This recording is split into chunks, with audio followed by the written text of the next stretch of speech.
This girl happens to be she's a girl in my village. So the village is so I just wanted to we just keep shifting through pictures so that you have a general idea about what we're talking about, right? I mean, I could be talking about a girl, but your image of what kind of a girl might be different, right, from what is the ground reality of a girl in a village and so on. And this is very much an average, right?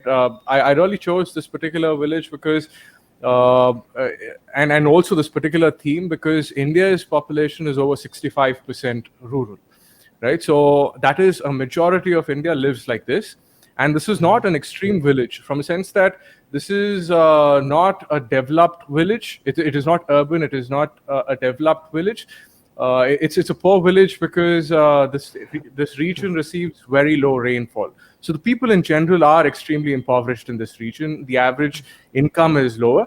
But again, this is one of those regions where, incidents of caste violence or violence against women is pretty low, right? Pretty low? Yeah, it's pretty low. So this is a very boring village when it comes to the boring things is that, good. Yeah, boring is good because this is an average village. So Right. you take this as an archetype, and then you can build on every other village, every other extremes that exist. I mean, you can have Right. extremes of equality, you can have extremes of inequality, you can have extremes of everything, right? But the archetype, the model remains the same. Yeah, and extreme equality is good. I mean, equality of opportunity. Like, you're not saying it's a bad thing, extreme. Yeah. So, but this is not extreme equality either. Yeah, right? I'm just saying, like, when you say extreme equality, you're not. Yeah, okay. Equality of opportunity should be extremely equal. But go on.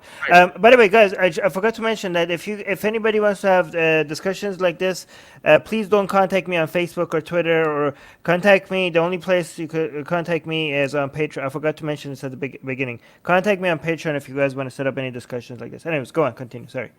All right. So yeah. And there's also, this is a South Indian village, right? So this is a South Indian village. South Indian village is going to be a little different from a North Indian village, from a sense that the cultures are actually extremely different. Which also reflects in the scripture, right? The script. I mean, I'm just talking about as a cultural language script.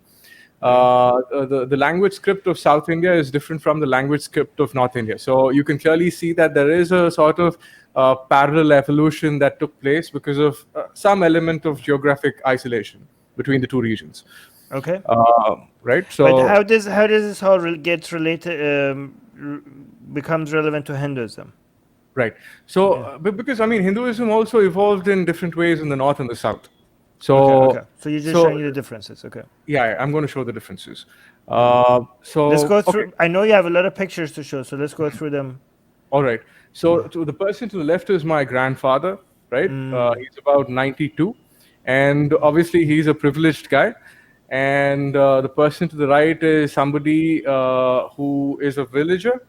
And again, I'm trying to build an archetype of the average village person.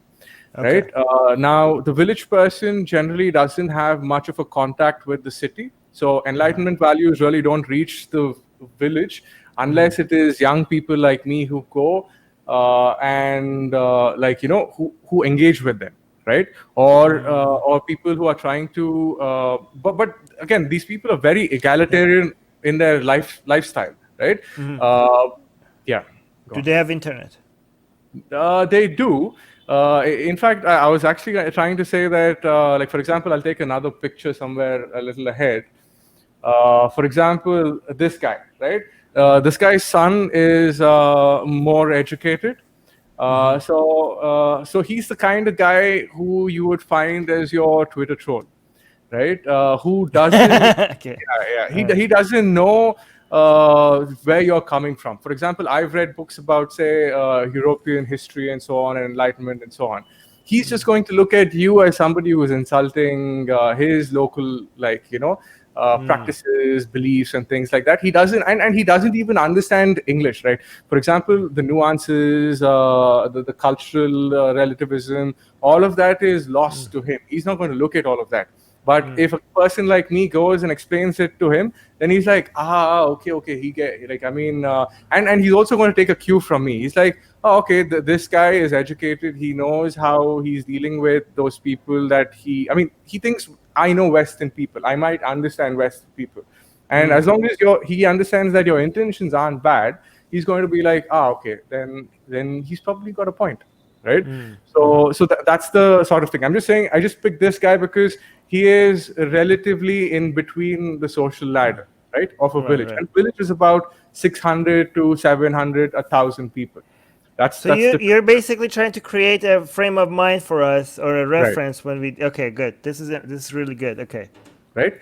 So my grandfather is, you could say, in this particular village, he's the richest man.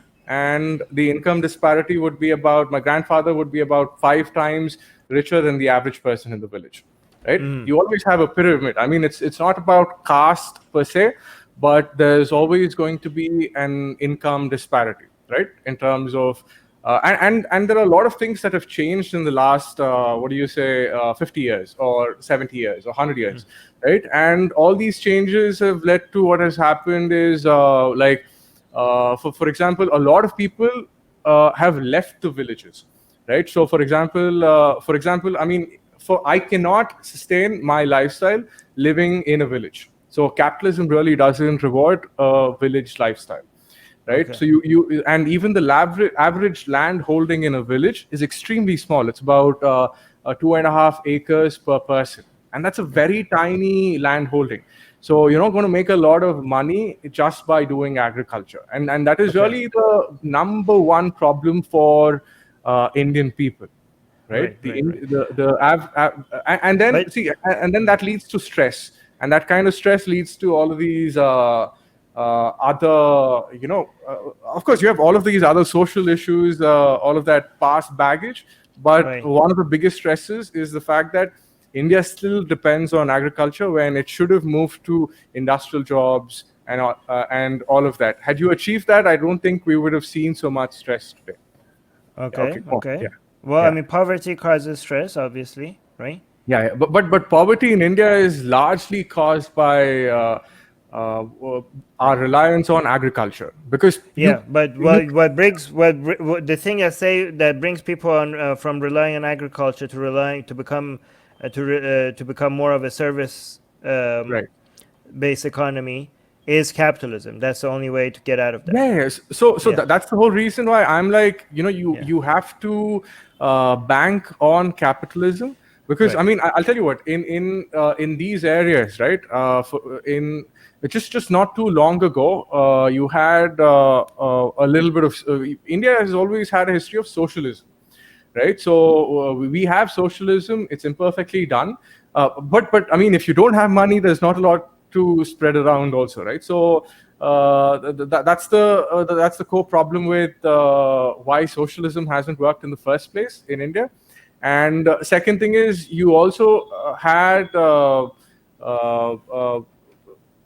anyway, I'll cover that topic later. Yeah, right? but we're 10 minutes into the 60 minutes, so we need to move into the.